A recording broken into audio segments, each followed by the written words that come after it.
everyone. Thank you so much for being here. My name is Michaela Davis, and I'm the Assistant Director in the Office of Health Promotion and Manager of our Health Coach Institute. I know we have a bunch of health coaches in the room. Just raise your hand who you are. Great, good to see you all. I am so pleased that you're here to kick off our Let's Talk Health campaign. And who better to do this than Derek Flanzraich, founder and CEO of Greatest.com. I know there are many health coaches in our office in the room, and there are also many others, so we thank you for being here as well. So let me briefly tell you about our office and the programs and services that we provide to support student health here. So we offer ways to manage stress and time, to make choices around food, alcohol, and drugs, and ways to get healthier sleep and exercise.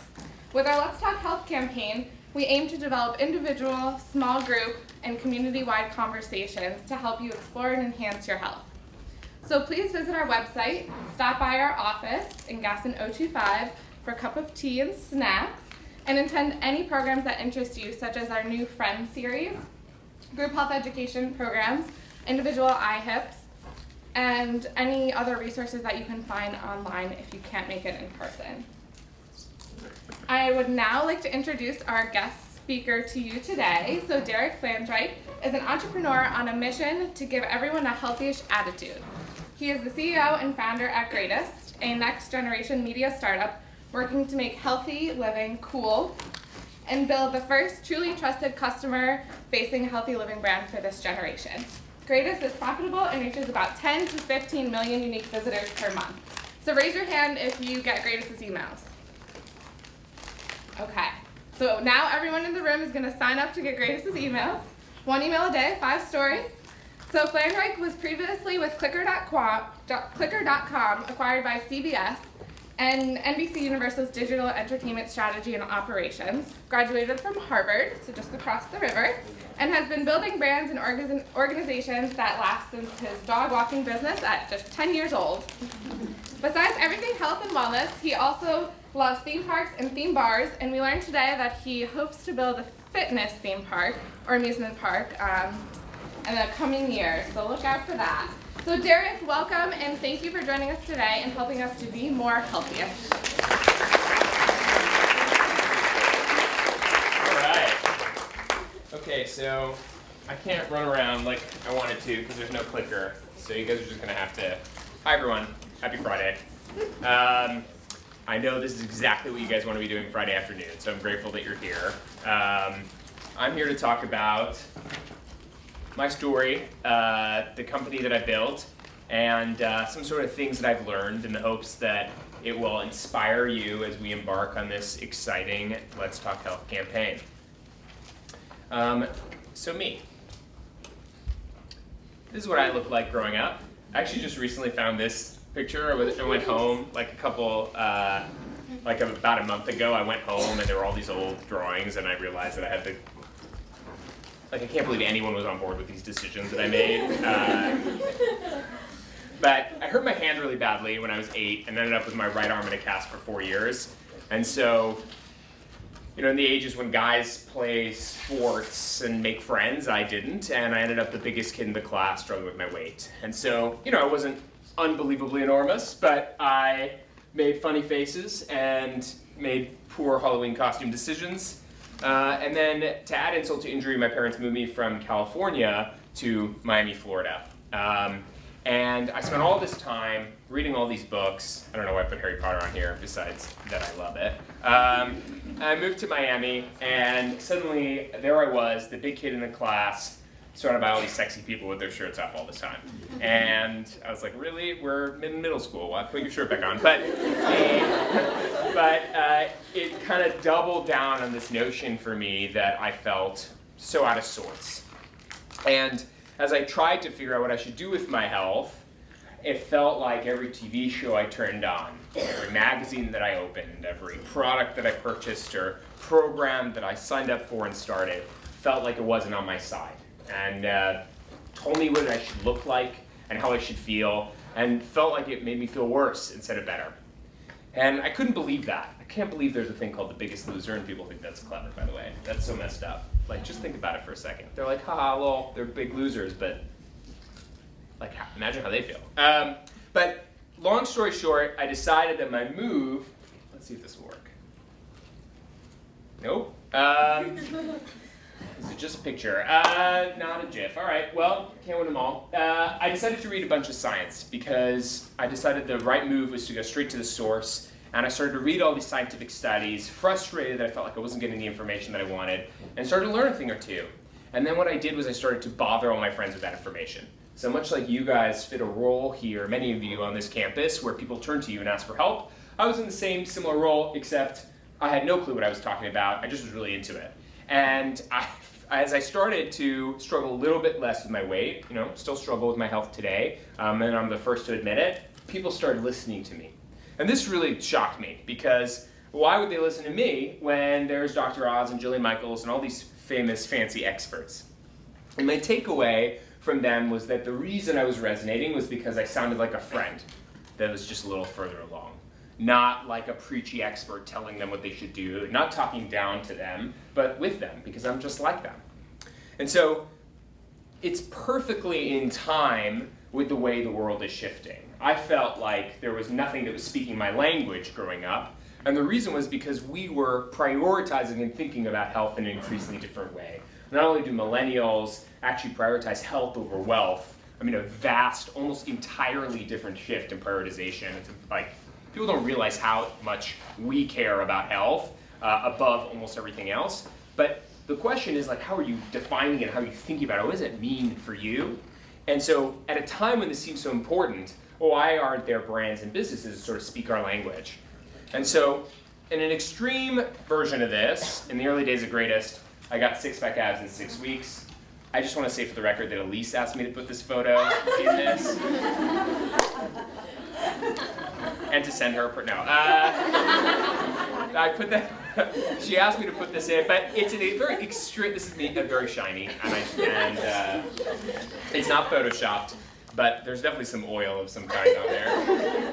And I look nothing like that anymore. But I got six-pack abs in 6 weeks, and if you want to read some really depressing content, I highly recommend my series on every week what it took to get there. The point is, you can actually get six-pack abs in 6 weeks. It's possible, but it sucked. I hated every second of it. And I wrote about what it takes to accomplish that as someone who grew up and on the cover of every magazine, much like Bikini Body before beach season, for guys, it's six-pack abs in 6 weeks. Like, that's what we want. And everyone seems to have it on the magazine cover, but I didn't know anyone who had actually accomplished that. I want to know if it was possible. So the answer is, it is possible. But everyone will hate you, you'll hate yourself, and you can't have guacamole and chips. And I'm really into guac and chips. And so, the after is me just holding a muffin. All right. All right, so because of this experience on both extremes, I started Greatest 6 years ago in an effort to try to build a brand that actually empowered us to improve and celebrated us when we just got better, as opposed to telling us we'll never be enough. And our mission, we use the word sort of healthy-ish, because that seems to be the best way that we found to capture this notion that long-term, what really works is finding good behaviors you actually enjoy doing. And if you find those things, you might actually keep doing them long-term. And so what we try to do at Greatest is we try to speak in a way that inspires people to shape the way they think about health. Greatest, the name, is this notion that growing up, at least, it felt like traditional media sort of depicted there are two kinds of people. You're either this fat slob on a couch that eats pints of ice cream all day, or you're this sort of perfect, flawless athlete that never messes anything up. But what's the word for someone in between? There really isn't any. And so Greatest, the word, it's not because I don't know how to spell. I spell pretty good sometimes. It's the idea was like an artist works on art, a greatest just works on being greater. And so the idea is for people who want to just improve. You don't have to be the greatest, but you can just be a greatest and work to improve. And so that's the idea behind trying to make it okay for people to just be trying to get better. And that's worked. In the last 6 years, we've become the clear and far away market leader in terms of healthy-minded millennials. As Michaela said, we reach 10 to 15 million people every single month, mostly 75% of them in their 20s and 30s. And we write content like this. So if you guys are not familiar with Greatest, we write content like this. This is WTH is ashwagandha, and why have I been taking it for a month? And so we talk about the topics that people are thinking about or wondering about, and we talk about them in a way that sounds like your friend that's just a little further along. Everything we do at Greatest comes back to this relationship I built with my friends where they listened to me because it was fun and friendly and approachable. And we built a big team. There's real senior leadership now. We've raised $8 million of venture capital, which is a lot of money that I've spent most of. And it's pretty good business. We're making a lot of money. And we work with brands like Target and Kind and Outdoor Voices and Jet. Most importantly, we've done all that the right way. And that's easier said than done. And many times in the last 6 years, we've been tempted by short-term compromises and shortcuts. And because we have such a big, broad, ballsy, ambitious vision, which isn't just fitness theme parks, but that would be pretty cool, it's all about then the brand relationship that we build with people. And so we actually produce a very small amount of content. All the content that we produce is expert-backed, at least 2 expert-approved, every single article that needs it. Every article is fact-checked, and we cite every single thing that we mention is cited by a scientific study from PubMed if it needs it. And a very small amount of content, as I said, and that's yielded us an audience with terrific, kind of unheard of engagement. The average person on Greatest spends over 7 minutes per article. I don't even know what they're doing. I don't know. Our articles are sometimes shorter than that. So, people actually read the content, which is, believe it or not, shocking for the internet. Actually, you guys probably know that is shocking. We built a really special culture full of all kinds of fun stuff. We call our office the Great Avocado. I don't know why I put that in there. And long story short, we built it through this voice, as I said. And these are people that tweet about us in positive ways. Now we're going deeper. I mentioned this to some of the folks earlier today, but we are not trying to just be a media company. In many ways, we're trying to figure out how can we take this voice of friendless a little further along and actually maybe help pair you with other people like you who are trying to accomplish similar things. So sneak peek, we're working on something like that before the end of the year. And so soon you may be able to sort of snap your fingers and join a group of people who are trying to accomplish the same program, the same plan, on the same timeline, and instantly on your phone, talk to 7 other people like that. So Healthyish. The plan here was to share some of the things that I've learned. And really the setup for me was if somebody turned to me and said, what are the sort of things that you've learned, the quickest things that you would suggest and recommend in terms of health and encourage people to do, what would you come up with? So here's my answer. The first is a really high level one. The first is sort of a really, what is this space all about? So one of the interesting things that we found from our audience is that the number one thing they want to do is lose weight, which seems surprising. Millennials prioritize health in a really different way. My belief is that what we find is that millennials may want to lose weight, but the reason why they want to lose weight is profoundly different from generations in the past. Generations in the past wanted to lose weight because they wanted to fit into how society sort of expected them to look. And we increasingly believe that it's actually about losing weight because we want to feel better. We want to look good, look the way we want ourselves to look. We want to feel more confident. We want to relieve stress. So there's a different why behind it, even if the goal is the same. So then the question becomes, well, why aren't you succeeding at this?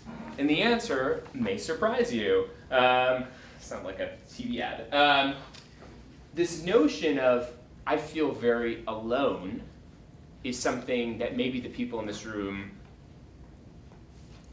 have heard of, thought about, maybe experienced themselves. I actually think it's one of the largest, almost mega trends right now. I think that people feel, millennials, as we've turned away sort of from civic and religious community, which is a fact, and we've gone and moved online to find connection, and I believe we've actually found more disconnection than ever before. We messed up, it didn't work. And so, we crave and ache and are looking for connection to other people like us, but it's never arguably been harder to find. And so when we ask our audience why they don't succeed at losing weight, the answers are sort of like these quotes. I would love to go for a run, but I have no one to go for a run with. I would love to eat healthy, but my partner, my boyfriend, my girlfriend, my husband, my wife is not on board with my decisions, or doesn't need it and doesn't care. I'd love to eat healthy, but my friends always bring snacks. they have Welch's fruit snacks at the health promotion office that I just ate before this. So my take on this is that this rise in movement of sort of a Soul Cycle or a CrossFit or all a Zumba, these sort of new movements that you guys have heard of, maybe participated in, it's actually our sort of excuse. Health and wellness is our excuse to go to a place where we're surrounded by people like us. And so this notion actually that we are going to a Soul Cycle or going to CrossFit, sort of replacing this church, sort of makes health and wellness the new religion. We are praying. I don't think like people are sitting there actually praying, but the idea is sort of, we are using this as now the fabric and the social sort of spread to get in touch and to connect with other people. But if you don't have access to that, or you're not, ready to sort of embrace that, you find yourself very alone. So health and wellness as this new religion, I think that's a really big trend. And it sort of underlies a lot of these other more tactical things, like Whole30 is this big trending diet. Some of you may have heard of it. If you haven't, it's basically like a very intense paleo, targeted more to reducing sugar and sort of reducing your reliance on processed foods. And Whole30 is interesting, and why I bring it up, I have mixed feelings about basically every diet. Every one of them has things that are totally made up that don't make sense, but Whole30 is interesting because it's only for 30 days. And actually the co-founder of Whole30, Melissa Hartwig, has very publicly said it's not the whole 365. The idea is that you do something for 30 days and then you learn a few things from it. I think this is really fascinating because I think we grew up understanding that a diet or a program was something you'd stick on for the rest of your life. But yeah, you don't, my guess is, know a single person who's done that successfully at all. And so we're kind of too smart for that. And we sort of approach all of this with, I'm going to try something for 30 days. I'm going to try something for a short while, maybe get a couple things out of it that I can actually stick with forever. And Whole30 I like because it teaches you to cook a little bit better. It teaches you what things have more sugar than you might think. It teaches you how to, read the nutrition label. It might introduce you to this new fruit or vegetable that you didn't know what you like, and now you're going to order that instead of a different side at like a restaurant. So I like this notion. I think actually the future of diets look more like that than they look like sort of the Atkins or the ones that we perceived before. One summer, I was in LA, mistake number one, and I was doing a summer internship, and I was like, I'm gonna work out, I'm gonna get strong. And I walked into this gym, and I turned to this trainer who looked exactly like I wanted to look, and I said, "Trainer, sir, what should I do? Tell me what to do." And he said, "Drink muscle milk all day." And I said, "Sounds like a great idea." And so for an entire summer, trusting this trainer, because he looked the way I wanted him to look, I drank something like 3 to 4 muscle milks a day. Muscle milk, for those of you who haven't had them, is amazingly delicious. I'm not gonna lie, it's so good. I mean, you guys will all think it's gross, but I thought it was amazing. It's a milkshake. And I kept being like, it's crazy, this tastes so good, and but yet it's good for me, it's so crazy. And then at the end of the summer, I was like, man, I haven't lost any weight, I've just put weight on. Like, this hasn't worked. I finally turned around the muscle milk, and I was like, oh yeah, that explains everything. It's basically a milkshake.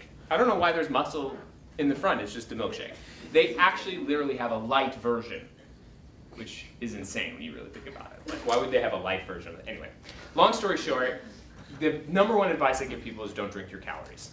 The biggest change that I ever had in my life, the first time which was like, oh wow, one small change can make a huge difference, is when I stopped drinking 6 Dr. Peppers a day and started to skip soda and realized I didn't like soda actually that much to begin with. Huge change. Drinking your calories is one of the sort of silly but sneaky ways that we end up consuming so many more than we think, and you can drink a lot of calories. And that, by the way, applies to smoothies, like healthy smoothies in which you put 4 mangoes, and you would never eat 4 mangoes, but you put 4 mangoes into it. Like, it's just effectively 4 mangoes without the fiber. Anyway, not drinking your calories. So it's the morning, and you're trying to decide, should I have a muffin or a donut for breakfast? Which do you think you should choose? Yeah,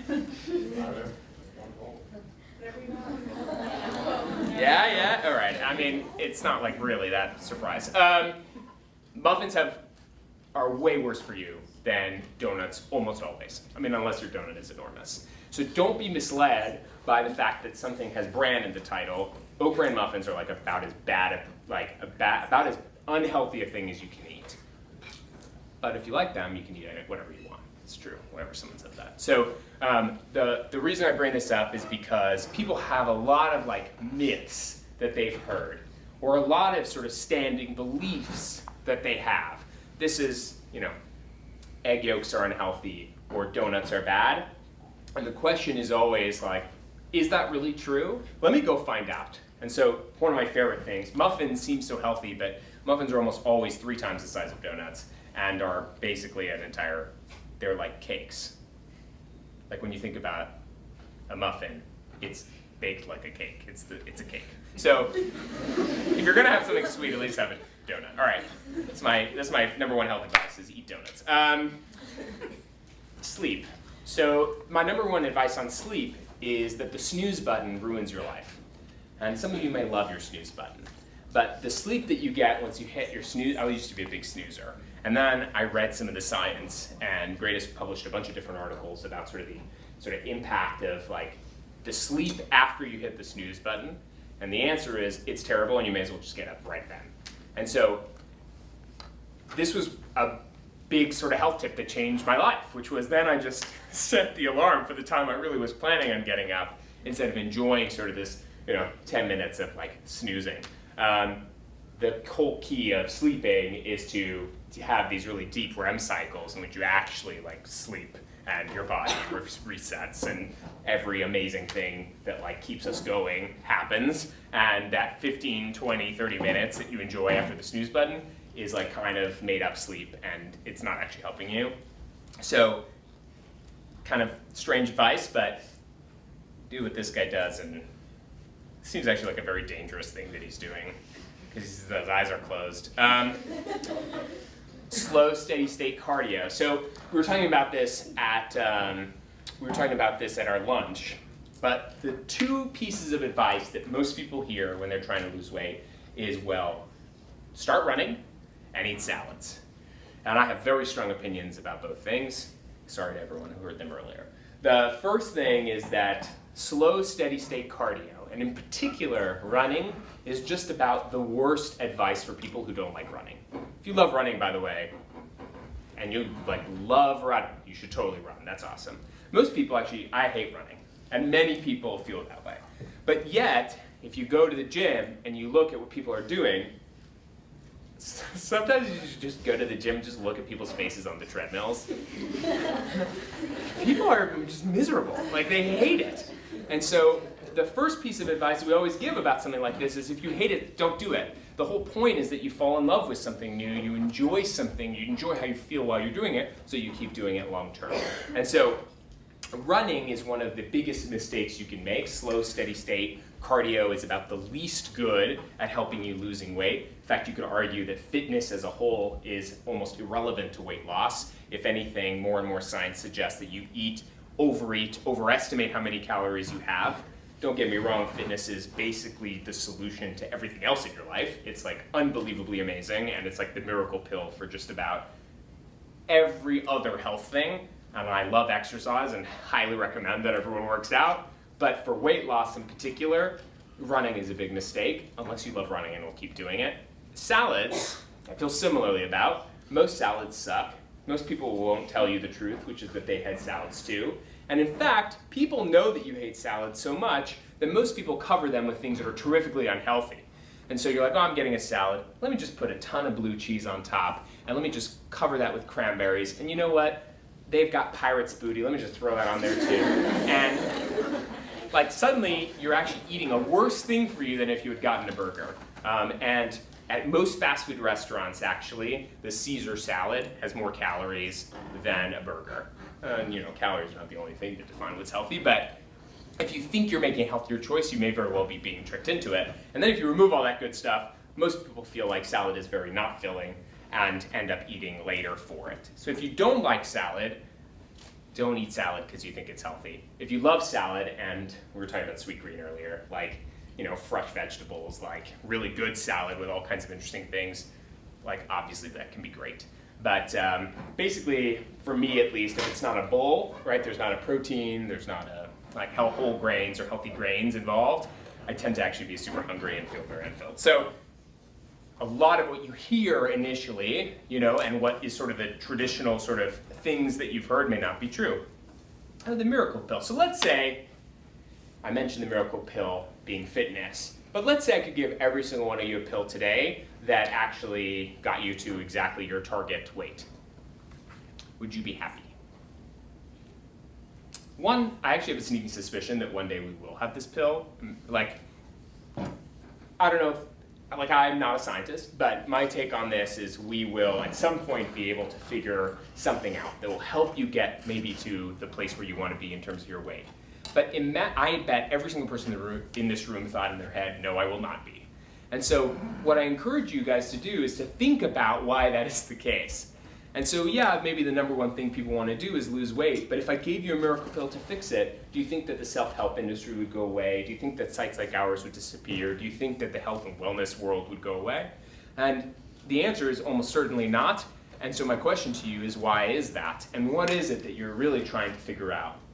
And one of the advice that I have, well, it's out of order, but let's go here, is meditation. I was very anti-meditation. It seemed very woo-woo to me, and I'm gonna sit in a room and breathe to myself. Come on. The science on meditation is unreal. The science, there is less science on almost any other topic. Meditation can truly actually rewire your brain, and has, and I don't say this lightly, truly changed my life in terms of how I present myself at work, to the other people. If I don't meditate, I meditate for 10 minutes. I used to meditate for 5. It's so easy to do, especially with these apps that I would recommend that are, easy and fun and accessible. I do it every morning after I pee, and it's amazing. And my girlfriend will tell me she knows if I didn't meditate that day because I am just a little less, I'm just a much bigger jerk. And I take everything so much more seriously, and I'm less calm.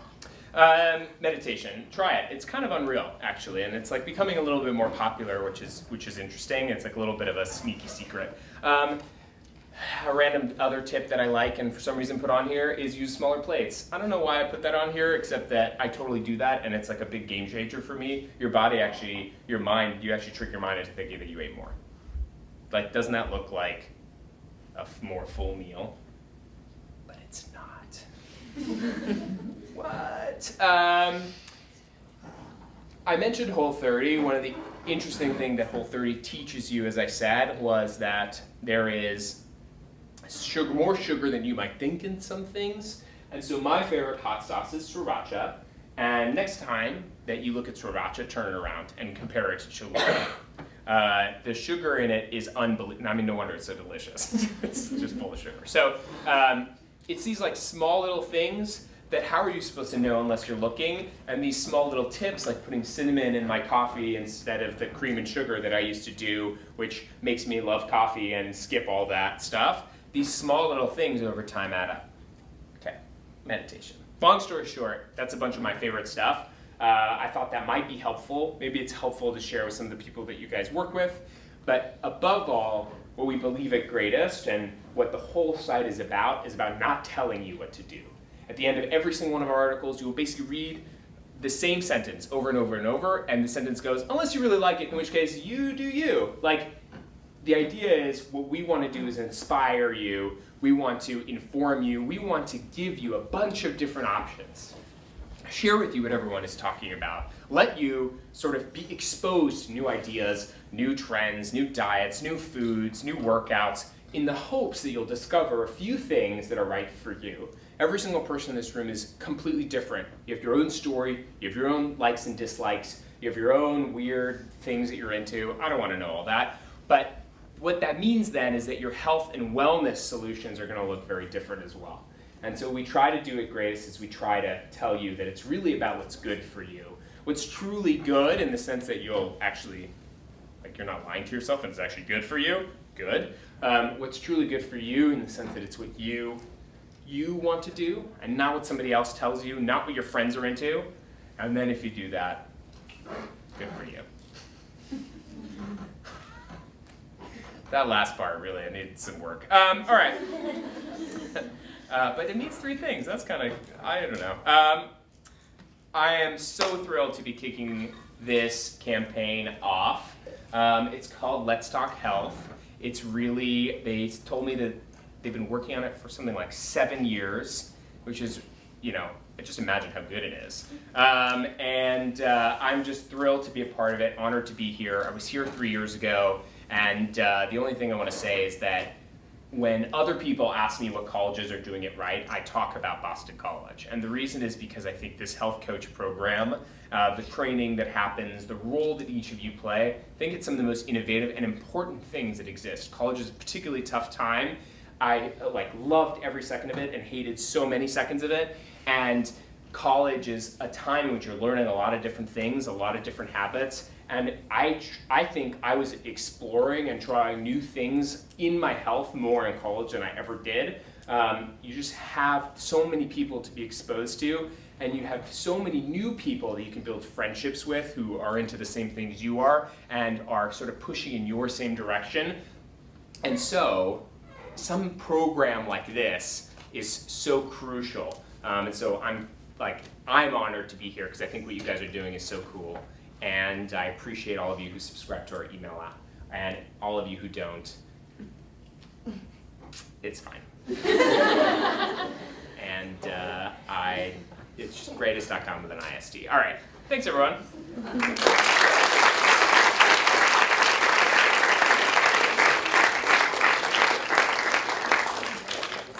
How'd I do on time? Perfect. We do 5 minutes of questions? Q&A? Q&A. Anyone have questions? Yes, sir. 2 things. The first one. 2 things? No. Man. It's a big guess. All right. The first Well, one we'll is, see. how come slow steady state cardio, you were saying, is one of the worst things you can do? Yeah. And then second thing is, why did the 6-pack abs in 6 weeks suck so much? All right. So the first one, let me send you a video. The short version is just that, basically it's the least good way to raise your metabolic rate for the rest of the day. And most people tend to think that they did a lot more. Like the calories that they believe that they've burned is so much less than they think. And there's a real incentive for big food and soda and all those fun guys to convince you that all you need to do to burn off that soda is to do an hour and a half of running. But when you really think about that, that makes no sense. You really are gonna have one can of soda. Anyway, so I encourage you to look into it. 6-pack abs in 6 weeks, same, I could send you all these articles, but honestly they're long and sad. The short version is that it's not what was right for me. Some people that might be the right thing. I definitely don't think you should try to get 6-pack abs in 6 weeks, anyone, by the way. I think that's far too short a time, and I was like the monster. I was grumpy and unhappy, and I was so calorically restricted. I worked out 7 days a week. It was terrible. And it worked. But then no one cared and no one knew, and it's not like I was walking around my shirt, and then they were gone within 10 minutes, and it was really sad. So the minute I put a milkshake and burger in my body, they disappeared, and then I felt terrible. And it was not what was right for me, and that I think is the most important thing. And to maintain that, I would have had to do a lot of things that are not worth it to me, like never drink beer again and skip out on frozen margaritas. Other questions? Yes? Do you think it's dangerous that health and wellness are the new religion? They might be good for your business, but do you think, it's good? Yeah.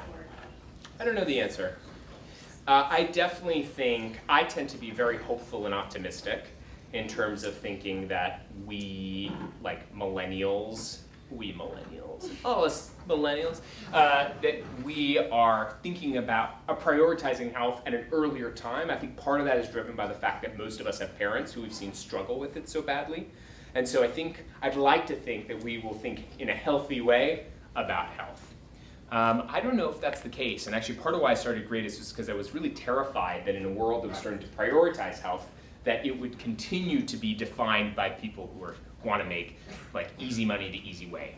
There's still so much noise and so much scam and shady stuff that happens in health and wellness because we're all human and we all want things to happen quicker than they really happen, and we all want the shortcuts. And so I hope that people like Greatest, I wish there were more, like very few people will be like, man, I wish there were more companies like ours, but the more the better, because the more we can help shape people's perception of health in a healthier way, then the more likely it will end up being positive. But yeah, I mean, there's a lot of downsides, especially on the other extreme of people who are too obsessed with it. So yeah, I don't know. I guess we'll see. And I hope we all play some role in helping it have a positive outcome. All right, there. Do you take ashwagandha? So I tried it. It tastes terrible. It's terrible. But the science is actually like kind of interesting. I mean, I don't know if it really is like I wouldn't be like everyone should do ashwagandha, but it tastes like something's gone wrong, terribly wrong in your mouth. So the way people do it is that they'll like put it in water and like drink it really quickly, or they'll like put it in a smoothie or something, put in their coffee, but ashwagandha. Fun to say. What is it? Gross to eat. What is it? It's like an herb, basically. But it tastes like horse. I've never eaten horse, but that's kind of how somehow in my mind that like made sense.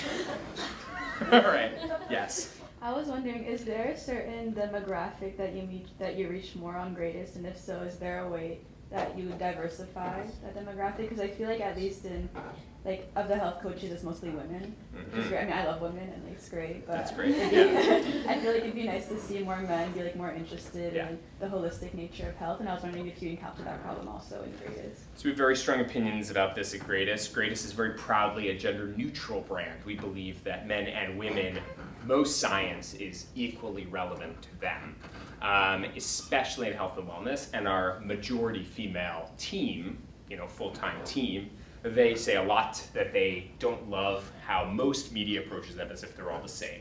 Everyone is different. Men and women, I also think in the future, not to be all on my high horse, but I actually think gender is increasingly fluid, and it's increasing. I think time will show that we care a little less about the differences between the genders and more about us individually. But oh yeah, most of our audience is women. 65 to 70% of our audience every month is women. We're actually very proud of our guys, not just because a guy runs the business, but also because guys actually are, it's interesting, women are much more open about their health and wellness interests, but guys struggle with it a lot. And many guys are not interested in getting super jacked and fit, which is sort of what the only actually kind of health information out there for guys. Most of it is actually about that, how to get jacked. It's actually, you can't even say that word in any other way than that. It's it's just like everyone wants to get jacked. And, and there's not enough for normal guys who are just trying to get better and trying to get healthier. And so I think my hope is that guys will more and more be sort of open to searching for that information. But yeah, no, I think one of my other fears is that health and wellness I was talking about this at lunch too, I'm really worried about the goopification and entertainification of health and wellness, where it starts feeling only accessible to the 1%, and it's all about how much Lululemon you wear and how bougie your personal fitness trainer is. And I think that's really dangerous, because health should be within reach and accessible to everyone. And that is a lot less sexy than crystals. So I don't know what the deal is, but crystals. And long story short, I think that's another thing around diversity, right? I think health should be within something that feels like I can touch that, I can get better at that, as opposed to being you gotta look like the person on the cover of the magazine. And look, say what you will about the covers of the magazine, they have gotten better, but most of them still look like flawless, perfect, airbrushed, gods.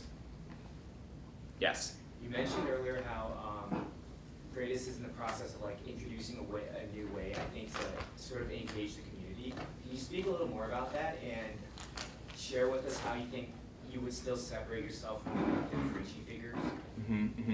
Well, I would encourage you, if you haven't, to read our content. I think once you read like an article or two, you totally get how our voice and our tone is different.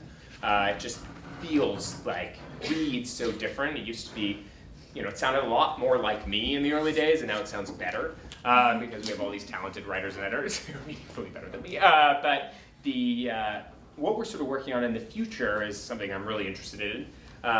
And it is, like I said, an ability to match you with other people like you, not in person necessarily, but actually like in a digital sort of small like group chat focused on tackling the same program at the same time. We haven't launched it yet, but when we do, I'll tell Elise. But we're really excited about it. Hopefully by the end of the year, we'll have something where you can literally starting Monday, any Monday you want, we'll pair you with 7 other people just like you, same gender, if you want, same demographics, if that's what you care about, same bizarre interests like Harry Potter, and doing the same like paleo or Mediterranean or Whole30 diet on the same timeline for the same reasons. Just like, starting Monday, sign up. And then eventually we'll move past weight loss and into any kind of program you want to do, any kind of thing in which you could use other people to help you stick to and succeed at your goals. They were just telling me peace. Yes. So being a college student, that I have no idea what I want to do. Given that, so you went to Harvard, did you always want to have, did you always dream to have a huge company that you do now, or did you think of health kind of differently in college, or how did you get to where you are today? Well, as a not student, I'm not sure I knew what I wanted to do. I think I always knew I wanted to make a really big difference, and it wasn't until my first very brief job out of college that I started this, and I've been doing that since, in which it really that I realized that whatever thing I do, I wanted it to be a mission and the difference I wanted to make in the world. And in fact, I didn't really set out to build a media company. We are a media company today. We produce content, we sell advertising to brands. But we're doing more things and launching new products that I'm excited about.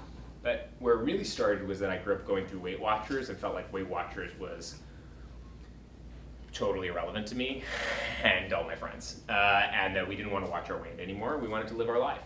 And that and I couldn't believe someone hadn't built that. And so in some odd way, actually, we've gone through a lot of different ups and downs, and the business has continued to grow in terms of audience size. We haven't yet really launched something that we think is sort of the next step. And it's actually interesting that sort of what we're launching is actually terrifically similar to Weight Watchers, honestly. We've gone really far away from it, only to come sort of back, but this time let you choose whatever you want to do, as opposed to telling you that there's only one way, which sounds very greatest. But yeah, I want to change the way the world thinks about health. I think that's why I'm here on this planet, and I'm grateful that I have realized that, and I feel very lucky that every day I get to do that and work towards that, and get to work towards that with other people who care about the same thing. That is, I feel very lucky, and so I love that part of it. And I probably could have said that I wanted to end up in a situation where that was the case in college, but I'm not sure I knew that I would be doing anything like this back then. So I think that that's a really great place to stop. So thank you. That was wonderful. So thank you guys so much for coming.